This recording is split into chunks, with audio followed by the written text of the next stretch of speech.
If you were really happy with the product or service you received recently, how willing would you be to support that business? How many people would you tell?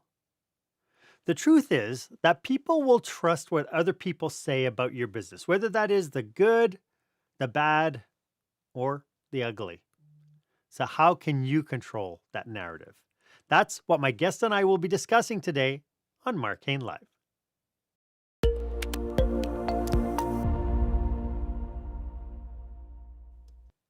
Welcome to this episode. This is where small business owners and entrepreneurs pick up core skill sets to create the show stopping, jaw dropping experiences that their customers and their employees deserve.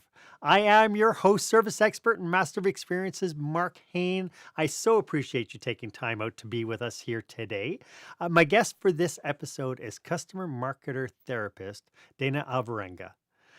Today, we will talk about how to create a customer program powered by the voice of your customers.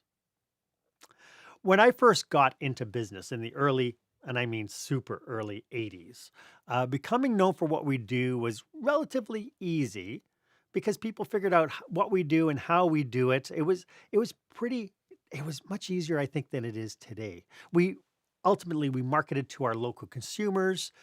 Customers back then would actually write us letters if they were blown away by our products or services. Letters that we could then put up on the wall in our shop to prove that we were the business to do business with. Back then, it was all relationships in our small little communities. Then we got to the point where we needed to create loyalty programs. And loyalty programs was all about how do we create this closer tie to the customers? How do we make doing business with us matter? And today it is imperative to have, well, why don't I just ask you our question of the day?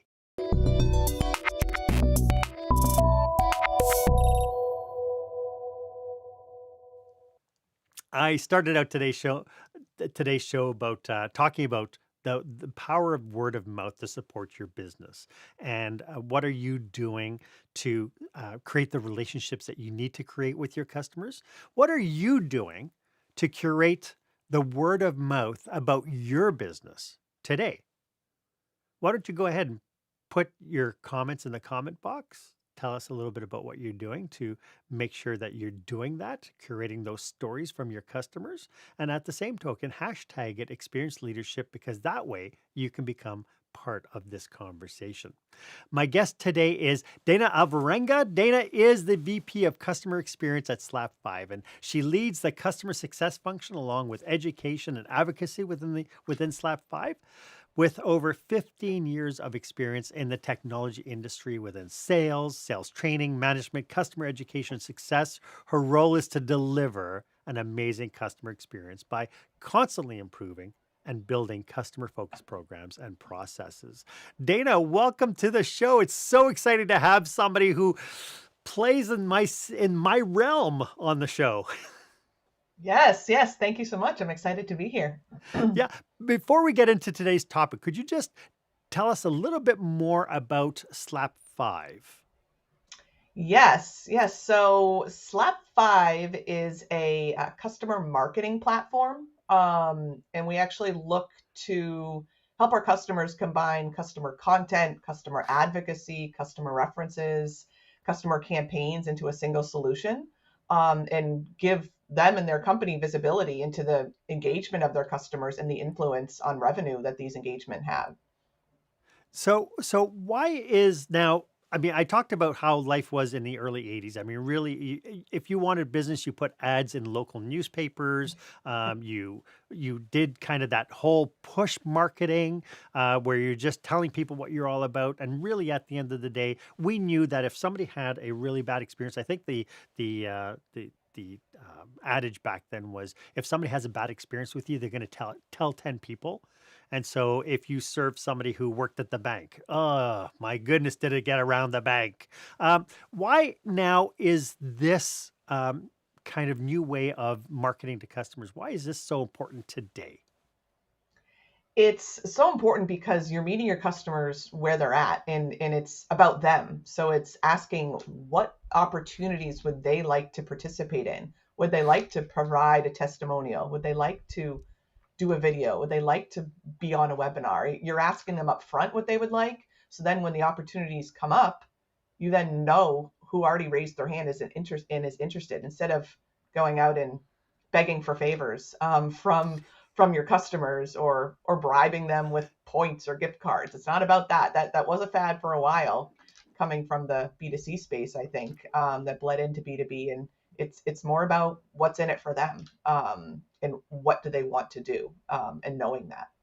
Yeah, it's interesting because, one of the things that happened in the B2B space way back when was it was all about, you mentioned the favors thing. It was all about those relationships. And because I knew John, I had to do business with John. Because if John found out I went to Steve, oh my goodness, I could kill that relationship. And now it just seems entirely different. Before we get too deep into it, can we talk a little bit and define for people who might not know what customer programs are? Because we're not calling them loyalty programs. This is Right. something entirely different, isn't it? Yes, yes. So the customer program is more about, um, what you're defining your customers to participate in, a two-way exchange of value. So it's a branded program. Like mine is actually called the Slapfive Rock Stars, where when they come on board and they're a partner with us, I invite them into this branded program where they can elect what they'd like to do as being a part of our program. And part of that involves advocacy. Part of that includes their customer voice, but also part of it is, giving product feedback, or being part of a user group, or peer-to-peer networking. So it's the overarching, of what forms advocates and advocacy. But it's a program, and it's a differentiator, for a lot of SaaS companies too, to offer this. And it's customer success, customer support can lead and guide customers to be a part of a customer program, because it helps them build that sense of community with the product they're working on, but also can help them become thought leaders in their own industry, in their own space, by networking with their peers. And it also, the uh, implementation and scaling all happen because they're actually getting the voice of the customer. Could you just define SaaS? You use the terminology SaaS, and so for our audience, could you? Yes, so software as a service product. Okay. So in the B2B space, the SaaS products, where customers are purchasing and typically buy for a year or 2 years, and then at the end of that 1 year, we want to get them to renew, making sure they're expanding the use on the product, that they're using. Yeah, and I can also imagine the whole software aspect as well, as you want to make sure that when you're selling a platform, you're also making sure that people are taking full advantage of all the features of the platform, as opposed to just Yeah. using one or two. Um, based on this definition then of this idea with the customer program, what are you seeing organizations doing that is really challenging right now? What's really ends up being really challenging is either building a customer program is done in a silo, for one part. I mean, Mm.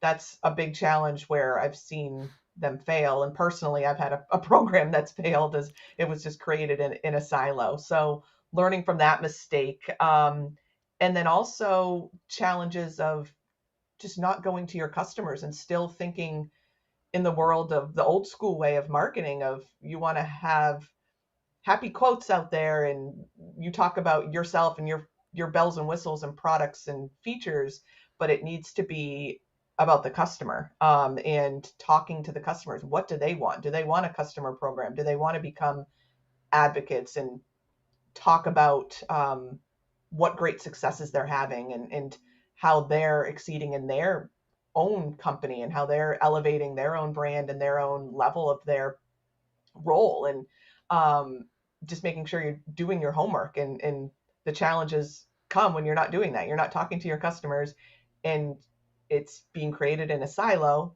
And then third, you don't have the executive or, leadership sponsoring it. It needs to be something that the company as a whole, from leadership all the way down, believes that having a customer program, having something where your customers are involved and interacting, and providing insights for you and feedback, as well as you give them opportunities.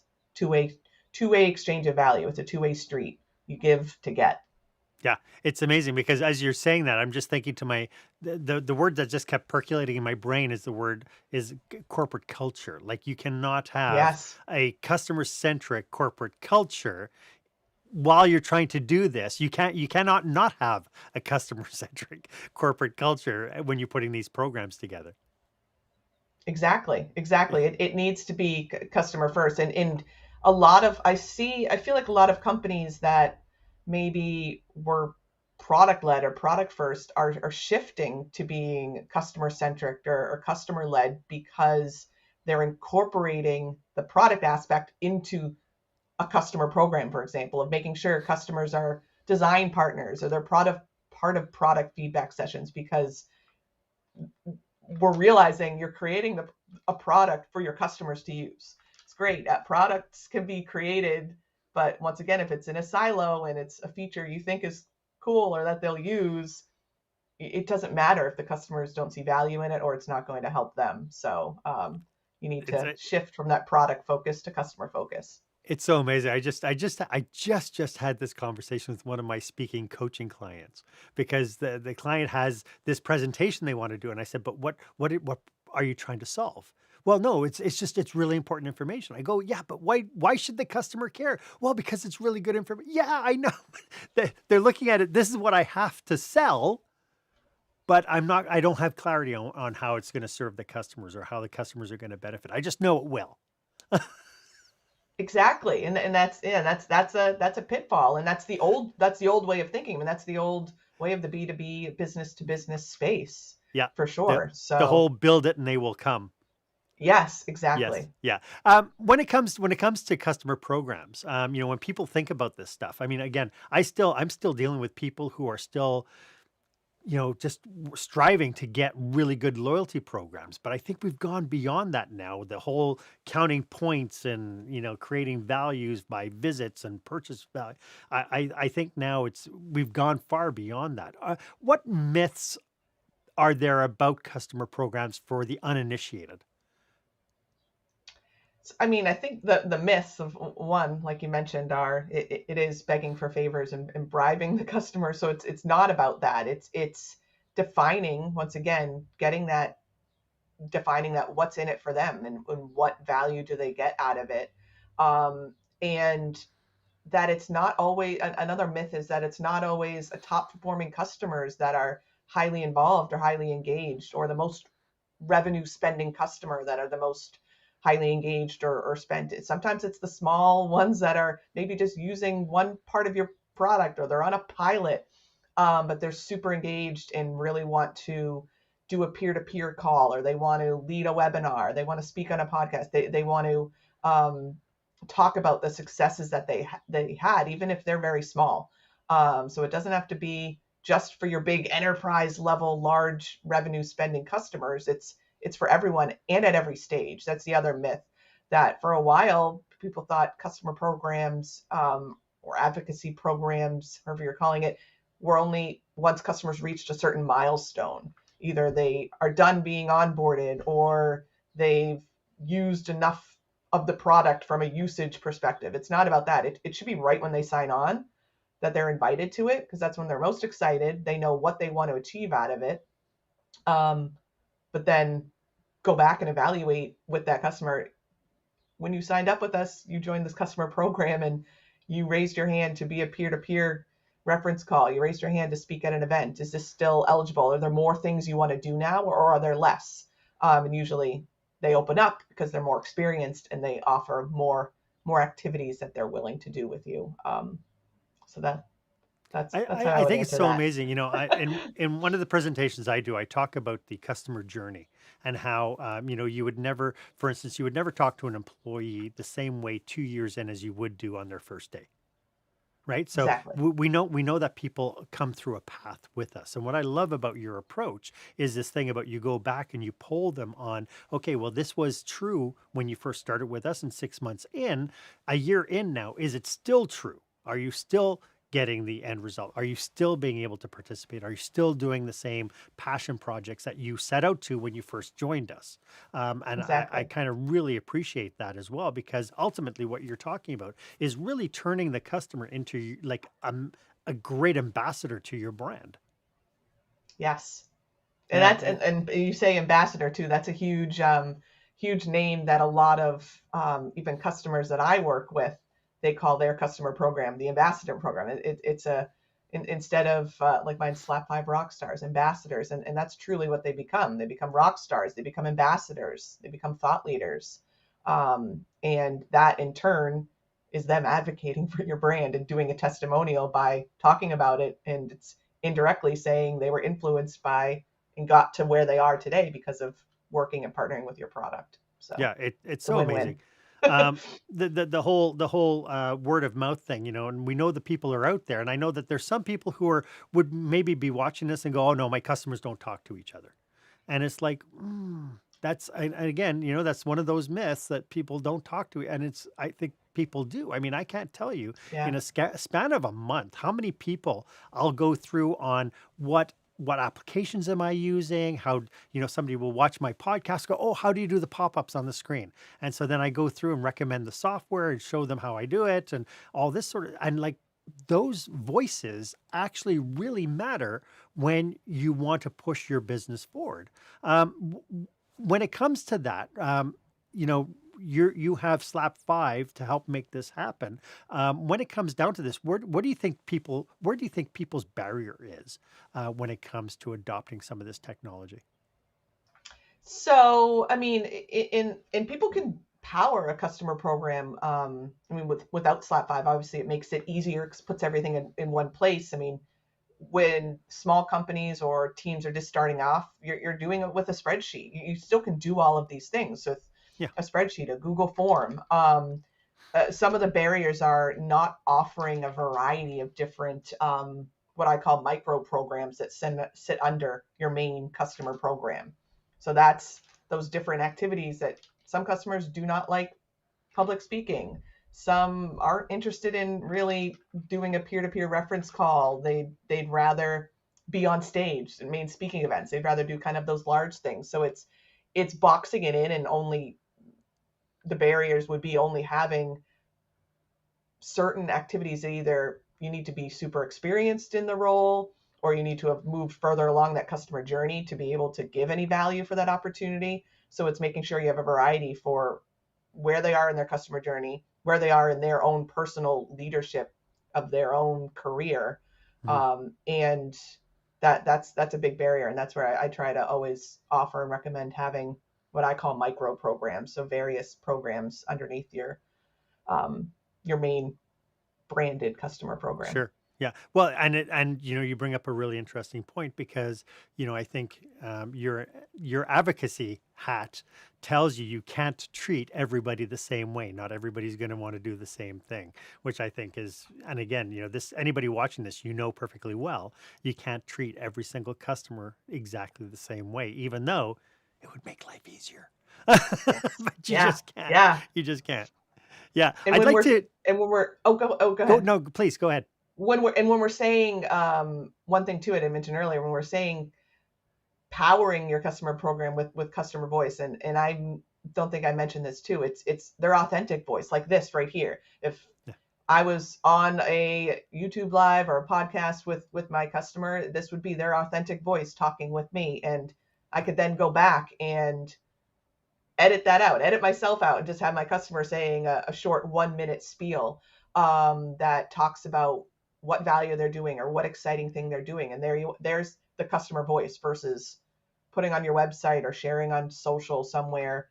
This is what we can do. It's much better when a customer is saying what they're doing and how they're doing it with your tool, and it's unprompted. It's authentic. You mean there's no more value in 9 out of 10 dentists say? It's funny you say dentist too, because when you said the printing out of happy letters, it's the only place I think I've seen still today cards on the wall or thank yous is at my dentist's office. There's a whole bulletin board of them thanking at my dentist's office, and it's the only place I see it. So it's That's funny so you say funny. that. Yeah, it's time they come back from the 80s. Hey, I'd like to Yeah. talk a little bit about, I'd like to delve a little bit deeper into this whole thought of customer experience and delve into some strategies for putting together customer programs. And we'll do that right after this. When the spotlight shines on your business, are customers applauding or yawning? In other words, how is your business performing?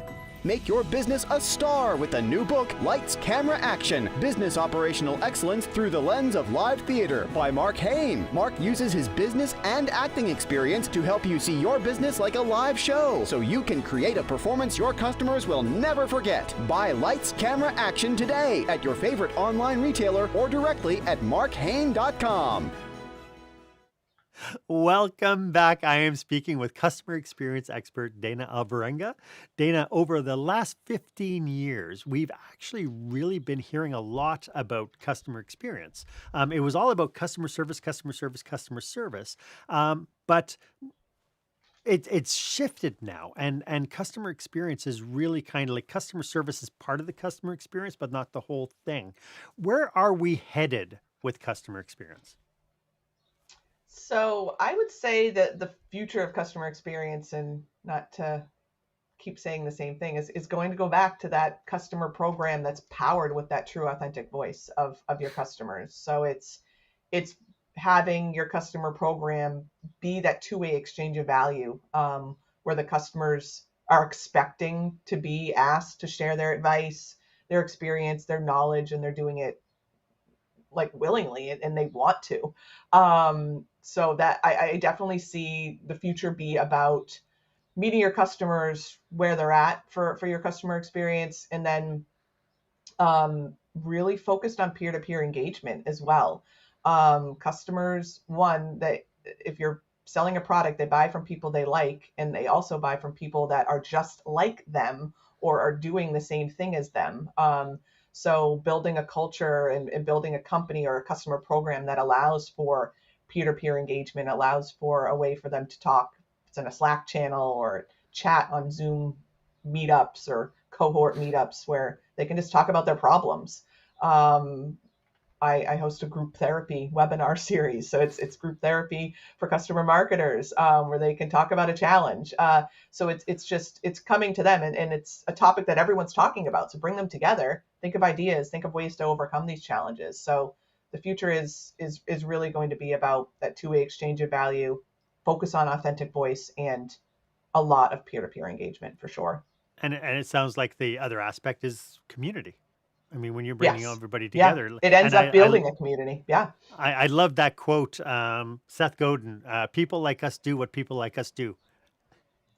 Yes. I always, Yes. I I've like always that. loved that quote, and I always thought it was so timely. You know, you're talking a lot about giving your customers a voice. Um, one of the things that keep popping into my mind is how many organizations aren't listening to the voice. Mm. They're going through the mechanics of doing it. So pretending to do it, but they're not implementing. I mean, can you talk a little bit about the importance of building trust in actionable items?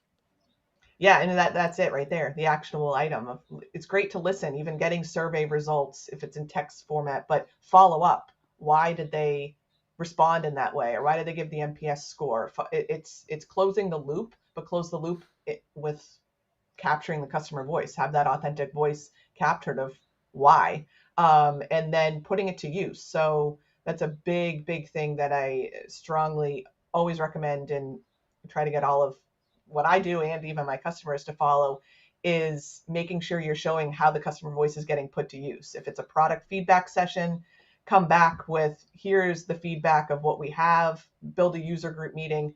This is what you guys gave us in this design feedback. Here's what's happening in the product roadmap and when to expect this and why this is put into place, and highlight what customer was using this and why, and give them the credit. And then the other aspect is, if you are doing an interview, a recorded interview, or a testimonial video, um, show them the end result, show them where it's being used, or allow them to have that asset of that testimonial or that what we call a case study 2.0 storyboard. It's a storyboard. Let them use it internally at their own organization. Look what I've done with X product. and let them showcase. And then that becomes reference calls that are deflected down there. But showing how the customer voice gets put to use is key. Not just recording it and saying thank you, we got your voice. Show it how it's being put to work.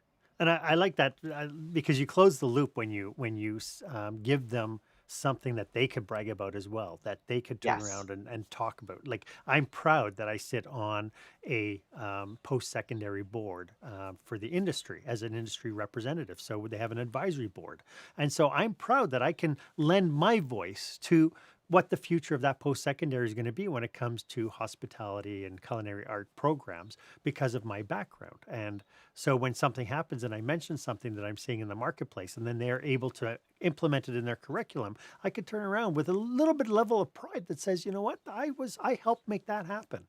And so Right. Exactly. I can also see it in the context of not only for the business consumer or business to business, but also internally, which is the business to the employees themselves and helping give them the voices as well.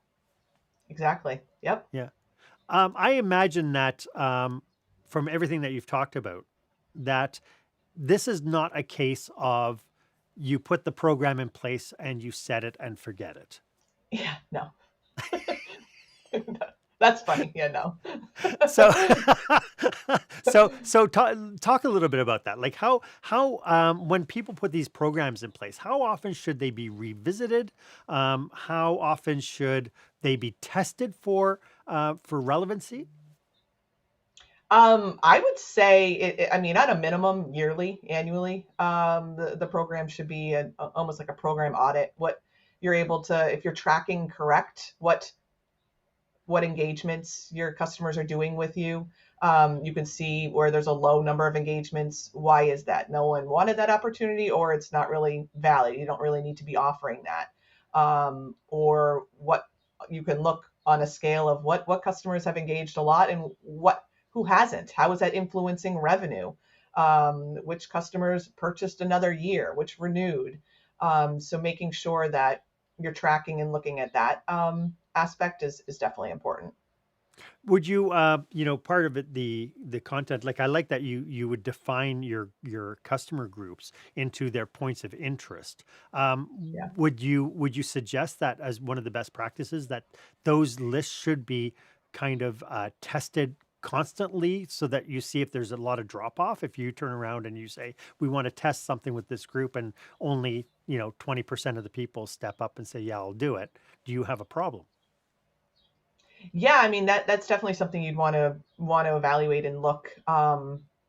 If that's more probably a quarterly thing of that this many people didn't want to raise their hand. I did this. I pivoted myself on doing something. I would try to do full blown onboarding interviews, and it was a lot during onboarding and implementation. It was a lot of asks for customers, so I pivoted and did let's do 10-15 minute short calls. I asked four questions, and we get what we need, and I get four assets out of that versus booking. It's still, I was saying it's one time, you have to do it once, but just during onboarding, it was a lot. Sure. So I've recently changed that, and that did take 2 years to change. Probably should have changed it sooner. But stuff like that of the time commitments, that's also a part of it of looking Yes. back, and the ask is good, but maybe you're asking for too much time commitment for what the opportunity is. And too much time commitment, too much detail in the initial steps or in the subsequent Yeah. steps. This is really interesting. For the people watching this, if they want to get a hold of you, if they want to pick your brain about learning more about uh, customer programs, how can they get a hold of you? You can find me on LinkedIn. Just search Dana Alvarenga. Happy to connect, and always open to meeting new people, meeting connections. That's how I met yourself. So Yeah, yeah, uh, that's awesome. that's the easiest. Terrific. You mentioned earlier about micro programs. Now, from what you were saying, it's like micro programs are an extension of kind of the main program. Could you delve a little bit deeper into maybe give us some examples of what a customer program would be, but then what would be the subsequent micro programs you might be Yes. having in place? Yeah. So some of these micro programs. So the overarching customer program is your main program. For example, like I mentioned, Slapfive Rock Stars, and that's where the customers elect what do you want to do? Do you want a peer-to-peer network? Do you want to be a reference call, speak at an event. And then these micro programs are actually the programs that give the opportunities to do that, like different virtual cohort meetups. I do those once or twice a month that are on certain topics where it's a expert exchange of people join. There's no session leader, there's no agenda, just join and talk about this topic and learn something new, meet someone new, open discussion. So that's one aspect. Another would be product roadmap or user group sessions, which that's more of we're getting more. So a lot of these are giving to our opportunities. This is where the get comes into place, where we get the info we want about where the product should go and make the design partners of our customers. And then another unique one that I've branded to go along with my theme of rock stars is the Backstage Pass micro program. And that's where I have a customer that's exceeding at something just really awesome. They're doing something great. And it's a great use case for our product. So instead of me saying so and so is doing this and here's another use case and just keep shoving use cases down my customers' throats, it's a customer showcasing what use case they're doing. It's probably exactly what I would have said, but it's coming from the customer who's just like them, in the weeds, just like them, doing something just like them.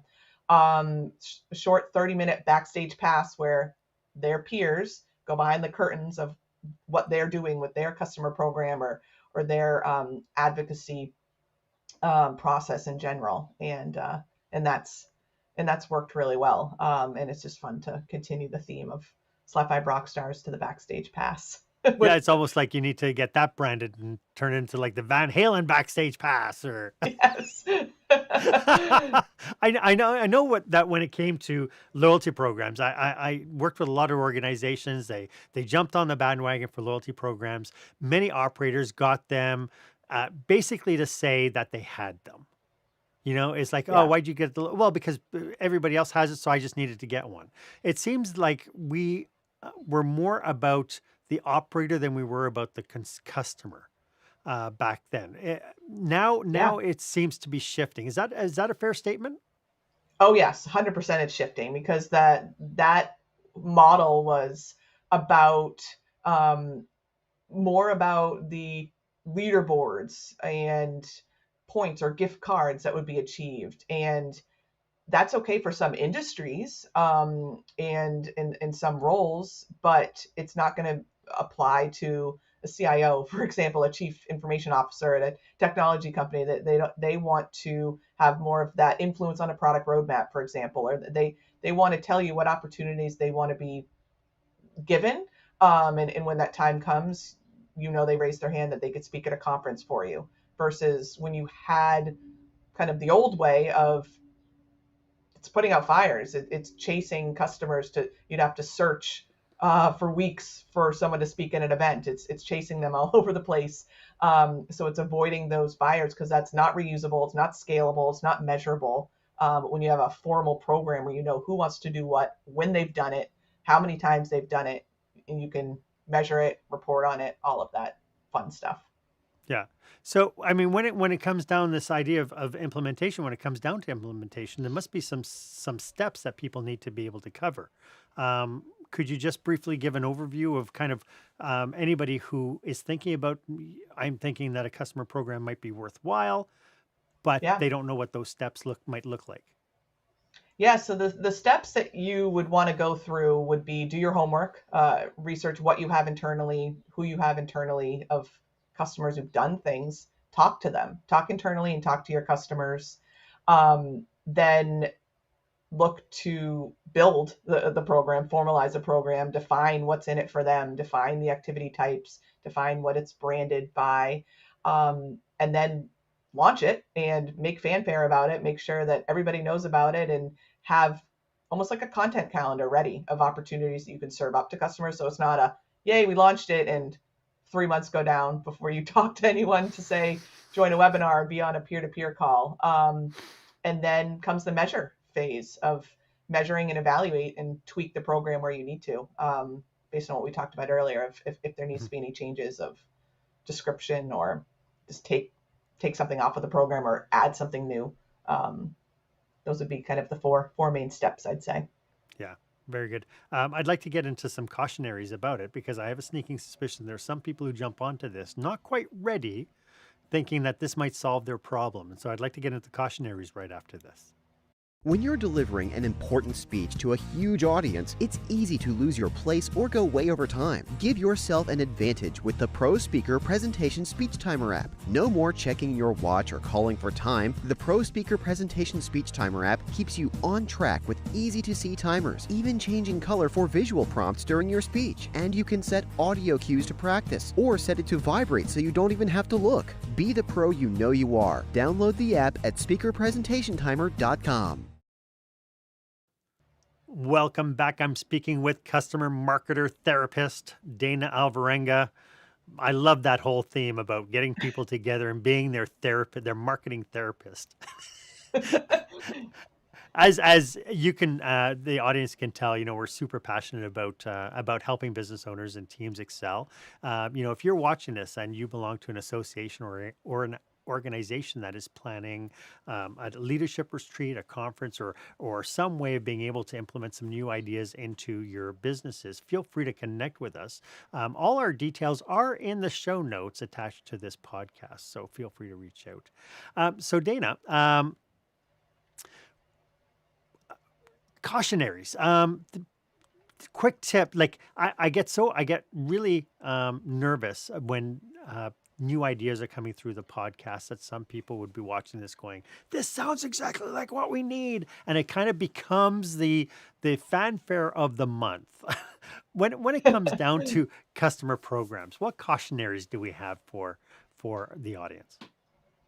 Cautionaries to be don't get bogged down in the tactical work, for sure. Just find ways to make it strategic, which will come down from involving your key leadership within your organization, because it's going to need that support, and just make sure that you do your homework. I've said this again, this is a huge part. Do your homework internally of because there might be another department that's calling customers and doing testimonials, or there might be another department that's sending out surveys if you're in a pretty siloed organization that isn't all communicating. So be that person that brings these departments together with a customer program. It's going to help your product team. It's going to help customer support, help sales, help customer success, and make sure that you have everyone's buy-in to support it. Is going to be huge for it to be successful. The more that we've talked about this today, the more I'm realizing that this really does have to become part of the organization's strategic planning. This idea of, if you're in your business and you have to be asking the questions, what are we doing to tap into our customers? And to your point, if you're siloed, going to all the various different departments to find out what everybody needs in order to get feedback from customers and what are they doing presently needs to happen. But we need to have a really strong why to doing it, don't we? Yes, yeah. The why should be, it should be part of your go-to-market initiative. So, or the strategic growth of the organization. That the why is we want the customers to renew another year, keep the product another year, or we want customers to expand or cross-sell to another product by chance, which a customer program can help achieve if done right. So it's making sure it's tied back to the top strategic growth goal from the top down. I love that it all supports my idea of this journey that people are on, right? That they can literally Yes. you can have a new customer and you can put them into this customer program and then take them along to the various different milestones that they're going to hit as they go forward, which I just think is just brilliant. This has been such a great topic, Dana. Do you have any last thoughts of what we've been talking about today? I don't think so. Just really make sure that if you start to think about a customer program, that you're making sure you have that give to get. So make sure it's a two-way exchange of value. It's not just something that's going to benefit you, or customers will see right through that and see it as another here's a program that's all about the company again, and I'm not going to get anything out of this, nor do I have the time to participate. So make sure it's that two-way exchange of value, and talk to your customers. You'll be surprised. You'll learn a lot when you ask what they want from you. It does as take a the lot of customers. humility, though, doesn't it? Yes, it does. Yeah, and don't be worried if you have something in place already that maybe you have to rip and replace. I mean, it is a new way. I strongly believe it's the future of customer experience. It's um, just meeting your customers where they at, having that two-way exchange of value, and no more. I'll say it again: no more happy quotes. Get the true, authentic voice. You want Love it. your customers on your website or out of social. You don't want to have a logo or a big bold quote. Yeah, yeah. You want people to be talking about you, right? Yeah. And that's the important thing. Dana, this has been fantastic. Could you remind everybody one more time how they can get a hold of you? Yes, thanks. Yeah, if you'd like to get a hold of me, feel free to connect and reach out to me on LinkedIn. That's the easiest way. Dana Alvarenga. You can find me there and love to connect and meet with new people. Thank you so much for doing this today. It's been great, great conversation. Thank you, Dana. Thank you. Why don't you let me know if this was of value to you? As always, my offer stands. If you would like 30 minutes of my time to brainstorm your business with you and your team, feel free to book yourself on my online calendar. The link is down below in the show notes. It would be my honor for me to be of service to you. And if you haven't done so already, why don't you go ahead and subscribe to this show? Subscribe to this podcast. By doing so, you'll get first dibs whenever I bring you fresh new content, new experts, and new topics, just like we did for today, that will help you work on your business, not just in your business. At the end of the day, our objective is to create that jaw-dropping, show-stopping experience that your customers and your employees deserve. My name is Marc Haine. I hope that you stay safe, stay healthy, and I hope you dare to be the exception.